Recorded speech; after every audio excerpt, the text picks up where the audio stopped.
It was a day of executions for a rise pull. It had been 3 years since he'd killed MaxxxEC. 3 years of failure and collapse. Phancis had responded with fury, of course, and the state legions had marched in force and stomped down on the Agionists across Adversaria. They had killed as well as the Imperials killed them, but numbers showed. Legend Sanzia and Sir Eos had been the first to go. Eos had died off in that long siege at Gekka, and they had captured Sanzia after her own last stand. Adversarian Magi healing her back to life against her will. Somehow, the Forgotten and Sanzia had ended up being the only two sentenced to death, Callisto having got himself killed in his grand escape from the jails. Not even a day after the trial, and a few hours before the Forgotten's execution, Sanzia had gone up in flames. He still didn't quite understand the political situation, especially as he'd left the Order Militant over a year ago, but Legend Sanzia and Duquesnos had done something in their trial. Nobody quite knew what it was yet, too much conflicting rumor and hearsay drowning out the official proclamations, but it was enough to humiliate Phancis so thoroughly that there was already public talk of his status as the purest reincarnate being in doubt. Kleiphos was just amazed they'd somehow got her moved down to a burning. He had heard that the Aautokratir had originally desired for weeks of magical torture. He'd been there to watch Sanzia burn. Watched the Rose of the Legion, still beautiful as ever despite the bruises and scrapes, strapped to the pyre atop the keep and ignited. They couldn't do it in some square. The mob would have freed her, just as Eos had been after his post-mortem hanging the day prior. They had lit her pyre, and she'd laughed the whole time they did it, even as the fire had consumed her, shouting insults about the Aautokratir the entire time. He swore he could still hear her cackling. Now it was the Forgotten's turn. He raised his cowl when legionnaires marched his former master onto the great execution platform. This one wasn't on top of a tower, but the guards had turned the gallows plaza into a fortress. Magi stood at all corners of the plaza. They had drawn ritual lines in front of and under the gallows as a last defense, and guards and barricades stood in front to stop anyone from getting far enough they'd have to use them. Magi stood on the platform as well, continually casting a spell, the platform alight with magic. A traditional thing for a Magi's execution. The 4 casters combined would easily block any spell from the Forgotten. Behind the Forgotten was a long, long line running back down the street, closed off by the guard. More Magi, more barricades, and legionnaires. The entirety of their inner circle and closest followers, as well as any high-ranking militant they had captured, followed them in chains. Adazon was standing only 4 men back. The Forgotten had disowned him before Kleiphos had first met the Voidborn, but they had captured and lumped him in with the Reformer all the same. He wondered what Parthsa would have thought about it. She'd probably have charged up the platform to free the saint herself, zealous as she was. He supposed Osithos would have followed her up, estranged or not, as smitten with her as always, despite how much he pretended he wasn't. They'd have broken the saint and the others out in a grand escape, slain Phancis who had proven himself such a villain, and ended slavery in Adversaria. Nathsa avenged, and Latalago Sekos would declare them all heroes. Sir Eos would give him his sword, and then he'd lose it to Osithos that night when they got smashed drunk around the fire, and Osithos cheated at 7 dragons until he got that, and all of Kleiphos' clothes. Parthsa would have admonished him, feigning horror as she witnessed such a vice as gambling. He'd then show her some trinket he had won or made in private and give it to her as a gift. And she'd call him an idiot and a fool, and blush under the mask for hours until finally the two found some excuse to go off alone that they thought Kleiphos and the others could not see right through. They would do this as they did every time, as the rest of the Order did as they always did, and laughed and joked, and Yinus and Nogard would scream and sing, the dancing maiden and Magi fair at their back, laughing through the bawdy words as Osithos and Parthsa sped up to get away faster. Oh, and Nathsa would be alive while he was at it. He'd turn away from the two walking from the fire to see her, so thin and beautiful, standing and smiling there. Not all ribs and bones now, actual flesh, full and healthy, a baby in her belly. Of course, Parthsa and Zekos were still dead. Osithos had followed her less than a year later when a Magi had used magic to burn him to ash, screaming the whole time. Eos was gone, his corpse rescued from an angry mob and probably chopped up somewhere so charlatans could sell the saint's finger bones. The rest of his men had either died, abandoned the rebellion like he had, or become fanatics and joined the Voidborn, or one of the other 100 extremist sects. And Nathsa was still dead. As he watched the Forgotten stand up and walk up the platform, the crowd between the two of them going silent as they did, Kleiphos realized he hated them. They had tricked him with parlor tricks, thrown around acts of divinity like breadcrumbs to the faithful. They claimed not to be a god, but were happy to show off power impossible for any mere mortal. They were content to dazzle and amaze with shows of magic, but not to bother to actually save those who worshipped them. He had heard from the rumors that the Forgotten had appeared in Phancis' throne room, and somehow intimidated the Aautokratir into accepting the terms of their surrender. The Imperials would spare the followers and execute their order Militant, the best one could expect without trial, especially as the Forgotten had apparently refused to let Decainos fight for them and allowed Phancis to make the sentence. The Aautokratir was probably just happy he could at least get a second rebel on the execution platform, after the rest had wormed their way out of responsibility for the bloodshed.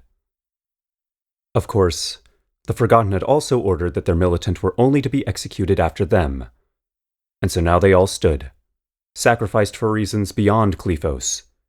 Some insane cult suicide, perhaps. Or maybe the Forgotten was just too craven to watch their followers killed before them. So cowardly were they that they would ensure their sacrifice if it meant they would not have to bear the anticipation of the last to die. Kleiphos hated them. He hated everything they stood for, the deceit and hypocrisy they'd used to enthrall their devotees, just like the other ones. Maybe Sanzia and Eos had some backbone. At least they got dirty alongside their men, but the rest? Content to let their followers die while they washed their hands of it all. The worst punishment the others had got was Philantros' exile to Pedigus Red. Too kind a punishment for a man who had gotten thousands of faithful killed. A Magi stood before the Forgotten, holding a large scroll. She had been droning off their execution warrant for 20 minutes now, and was only now just finishing as they marched the Forgotten up to the noose behind her. And so, Nameless One, for your crimes, we mark you for death on the order of Aautokratir Phancis. The Forgotten turned to look at him. Directly at him. He was sure of it. Something happened then. They were gone. All of them. Every citizen, every soldier, every prisoner, even the Magi and the executioner. The world seemed to end at the edge of the plaza, loose stones slowly drifting into the great white void that surrounded Kleiphos. The Forgotten stood only a few paces away from him, the blurry silhouette of the Aautokratir's palace off in the distance. "What?" Kleiphos started, stumbling back and falling. When he blinked, he was still standing in the exact position he had been. "What is this?" "We wished for conversation," the Forgotten stated plainly, briefly turning their head to regard the empty square before turning back to Kleiphos. "This isn't possible," he tried, his voice cracking. What type of magic even is this? And they were the Magi, on the platform. They had a blocking ritual, all 4 of them, and everyone would have felt it if... "It does not matter," the Forgotten said, pacing slowly in a circle around Kleiphos. Their eyes. He couldn't see them, just like before, but he could feel them looking him up and down. "Why me?" "Everyone sees as they wish to see," the Forgotten intoned quietly. "Who is to say we speak with you? Perhaps we speak with another. A quiet word with our followers. Perhaps we converse with the small child, watching from the roof of a house down the road, hiding behind cover for fear that beggars may not watch the events. What makes you think it is you who we speak with?" "Because His eyes darted around again, his mind trying to make sense of his surroundings. It felt like they were floating, the plaza just a platform drifting through the void. Because you're speaking to... What are you? We have told you before. Neither saint nor god, merely existence. A form just as you. And why? Why did you want to speak with me? Because we wish to ask, and wish for you to answer. The Forgotten stopped in front of him and focused fully, Kleiphos gulping deeply as he stared into the void behind the mask. Did you hope this one would bring her back? Kleiphos's eyes shot open. He knew what the Forgotten was speaking about. Who he was. How they knew. Kleiphos didn't know about that. He remembered when they'd first spoken, when they told him she hadn't blamed him. How do you know about Nathsa? Nathsa, the Forgotten repeated, as if trying the word out for themselves. They were young, scrawny as a girl. She would weave nets for her father and sell spare to the others in return for food. The Forgotten placed a finger into the air and looked at it, as if seeing her on the glove. After your father informed you to stop visiting her, you intentionally began cutting your nets for an excuse to see her. It worked twice until he beat you, but he gave up on prevention. You married in a year. Kleiphos's neck worked, trying to find the words as tears spilled down his cheeks. He'd never told anyone.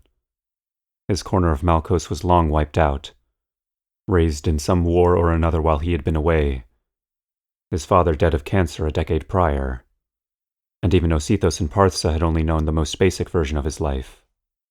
Perhaps you wish to find vengeance, the Forgotten tried, lowering their hand. For what the Magi did to her.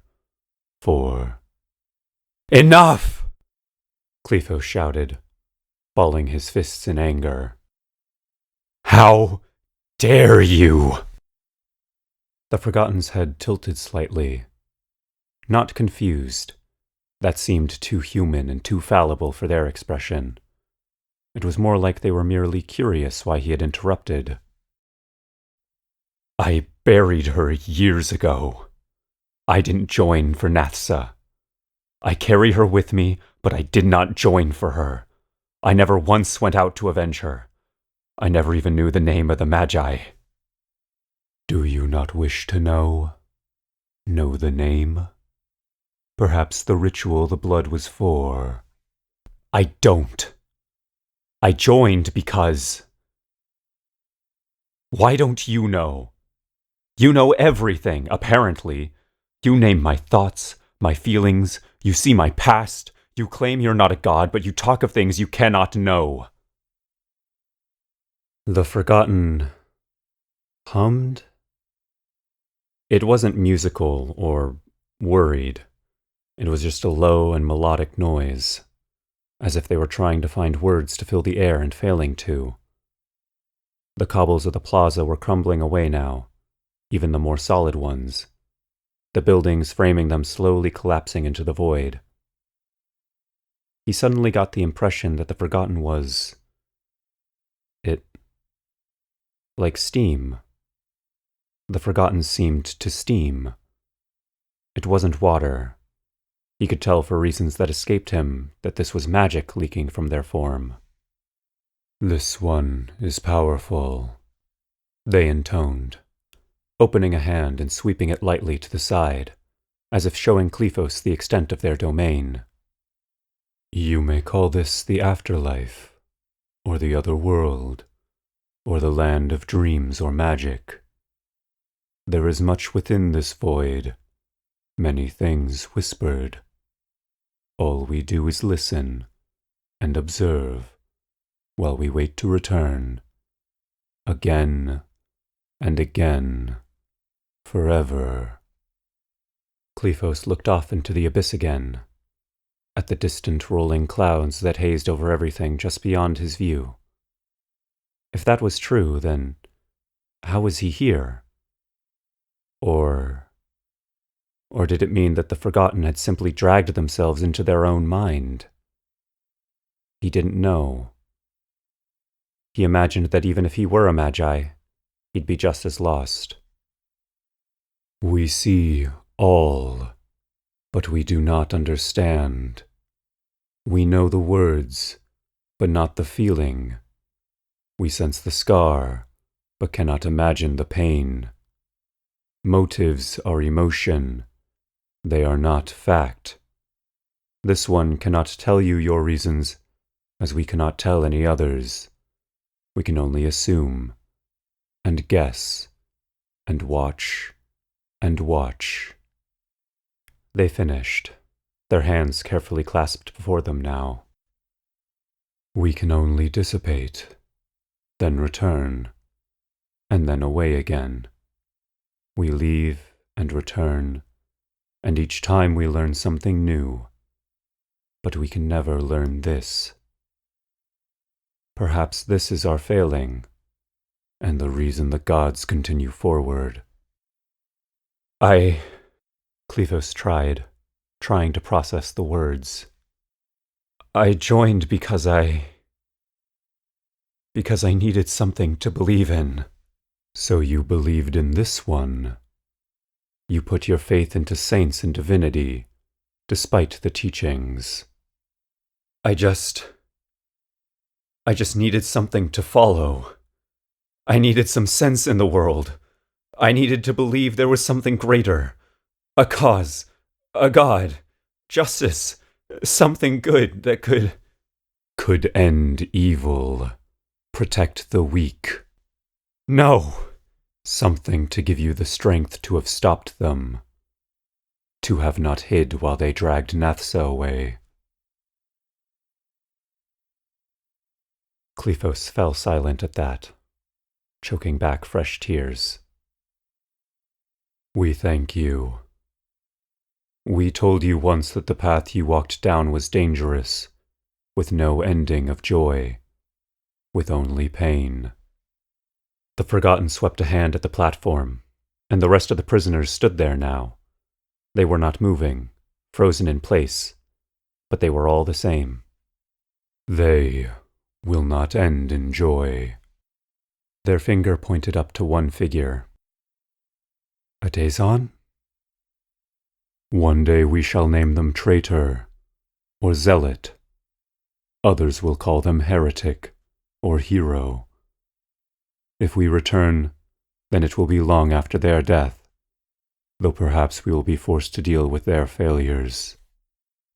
The Forgotten's voice held no emotion still, no ill will. But once more, Kleiphos saw fresh eyes. The reflection there was unclear, even as the eyes shifted into new one after new one. For reasons Kleiphos could not possibly understand, he could feel this was different.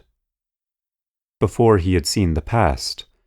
Now it was the future? But it was a future ever-changing, ever-shifting. Kleiphos didn't know why he thought this, but he imagined the Forgotten could tell the future just as well as he could. It was all in motion. They had no control of it. Think of your actions. Consider each movement. Watch each ripple as you cross the water. Observe and remember.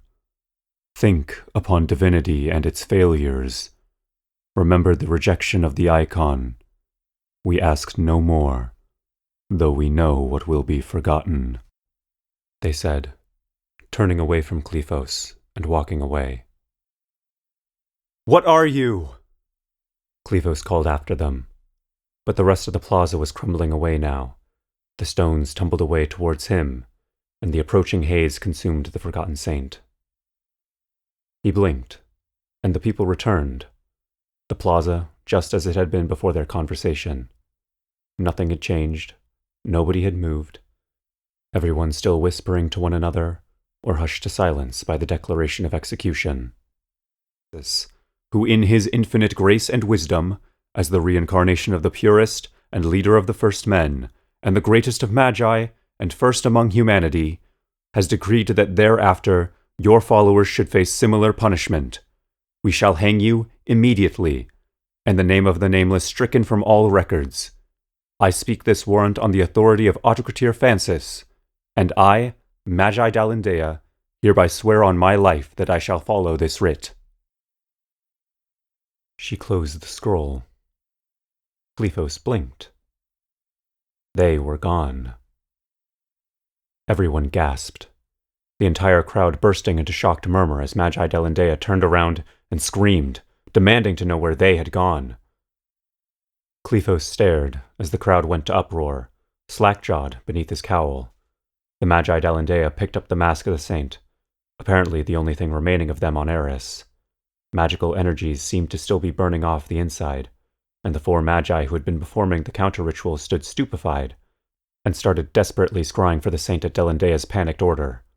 No doubt, without the saint's head, it would be hers sent to Phancis. He tried to think of what to call this, what to say. They were gone. Gone. If they were gone, then their followers couldn't face execution. The Aautokratir had signed the warrant in his own blood. The Imperials could only execute them after the saint. What was the word? What could he possibly name this? He thought to what they had said, what they had cautioned. But Adazon stood there, as if having expected it, his hands clasped together in prayer. He had been the most zealous follower he'd met, and Was he right? Had he been right the entire time? Walking in, Kleiphos had hated them, had hated Adazon, but if Adazon was right, Kleiphos would have to approach him at some point, speak to him about what this meant, what they had to do. He could only think of one word to name the saint, no matter how hard he tried not to. Divinity.